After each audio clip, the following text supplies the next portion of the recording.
అంటే కంటికి కనిపించనిది, ఓన్లీ అది ఫీల్ కావాల్సిందే. ఎలా అంటే మనము చక్కెర తిన్నాం అనుకోండి, అది మనం చూపించలేము, మనకు కనపడదు, కానీ మనం ఫీల్ అవుతాం, ఇది తీయగా ఉంది అని ఫీల్ అవుతాం. అలాగే చేదు కారం కూడా ఫీల్ అవుతాం కదా, ఇది కూడా అలాగే అంతర్లీనంగా ఫీల్ కావాలి.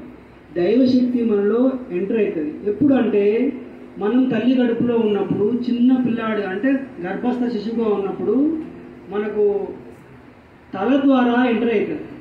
ఎంటర్ అయ్యి మనలో ఉంటుంది. అది ఎప్పటిదాకా మనతో ఉంటుంది అంటే మనకు ఈ ప్రపంచం తెలిసేదాకా. ఆ పిల్లాడికి నాది నేను అనేది ఎప్పుడైతే వస్తుందో అప్పుడు అది ఇంత నిద్రాస్థితిలోకి వెళ్ళిపోయి మనకు ఇక్కడ చూపిస్తున్నట్టుగా చాట్లో చూస్తున్నారు కదా, ఈ ట్రయాంగిల్ కోన్ అనేది మన కింద ఉంటుంది. ఎక్కడ అంటే మన కింద కూర్చుంటే కింద ఆంతు ఉంటుంది, మన భూమి మీద కూర్చుంటే కింద ఆంతు ఉంటుంది, ఎన్నుపూస చివరి భాగాన ఉంటుంది.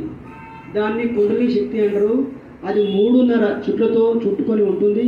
అది ఎట్లుంటుందంటే ఒక పామ్ టైప్ ఉంటుంది. అది మనము ఇది చేయాలి అంటే మామూలు విషయం కాదు, తపస్సు చేయాలి. తపస్సు చేస్తే కానీ అది అవేగనం కాదు, అది మామూలు విషయం కాదు. కానీ శ్రీ మాతాజీ నిర్మలాదేవి గారు 1970లో 3 రాత్రులు 3 పగళ్ళు ధ్యానం చేసి సహస్రాన్ని ఓపెన్ చేశారు.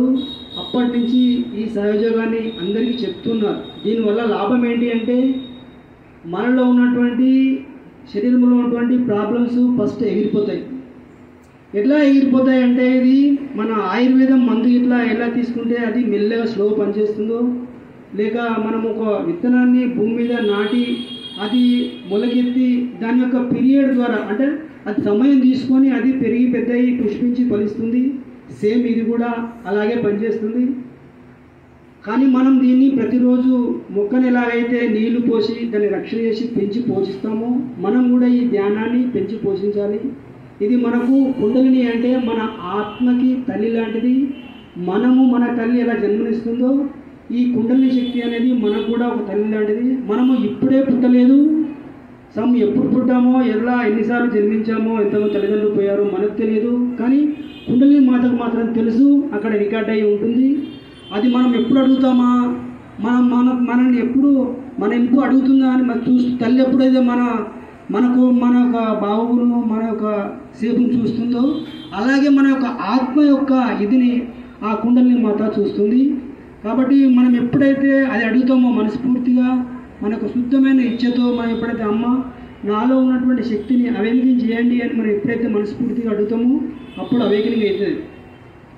అది ఏంటంటే మనం చేస్తే కాదు, మాతాజీ వాళ్ళు అది చేసి మనకు చూపించారు. కాబట్టి అది త్రూ మదర్ ద్వారా జరుగుతుంది. ఎందుకంటే గురువు లేకుండా విద్య జరగదు. మధ్యలో అమ్మ ఉంటారు, మన గురువు, తర్వాత మన గాడ్ కనెక్ట్ అవుతారు. అది మనం అంతర్లీనంగా జరుగుతుంది. అది ఫీల్ అయితే తెలుస్తుంది. ఇది చాలా మంచిది.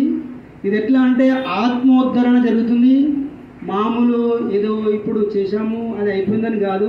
మీరు ఇప్పుడు చేయకపోయినా పర్వాలేదు, కానీ మీరు ఎప్పుడు మళ్ళా తర్వాత జన్మలో కూడా అడిగినా కూడా అది అవేకనింగ్ అవుతుంది. ఎప్పుడు నీకు మేలు చేయాలని మాత్రమే చూస్తుంది, చెడు మాత్రం ఎన్నడూ చేయదు. మన తల్లి ఎట్లనో మనకు కుండలిని మాత కూడా అలాగా.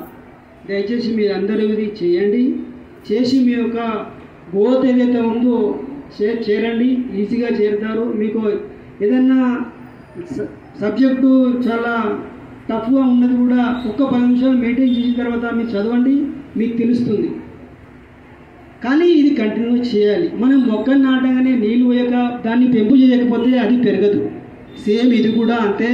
ఇప్పుడు అడిగినావు, ఓకే అయ్యింది అది, కానీ మళ్ళీ మీరు ధ్యానం చేయకపోతే ఇతర స్థితులకు మళ్ళీ వెళ్ళిపోతుంది, మళ్ళీ మామూలు స్థితి అవుతుంది. ఓకే, ఇది సహజంగా అనిపిస్తుంది, కానీ చేస్తూ ఉంటే మీకు ఎంత మంచిగా ఉంటుందో మీకు అనుభవం అవుతుంది.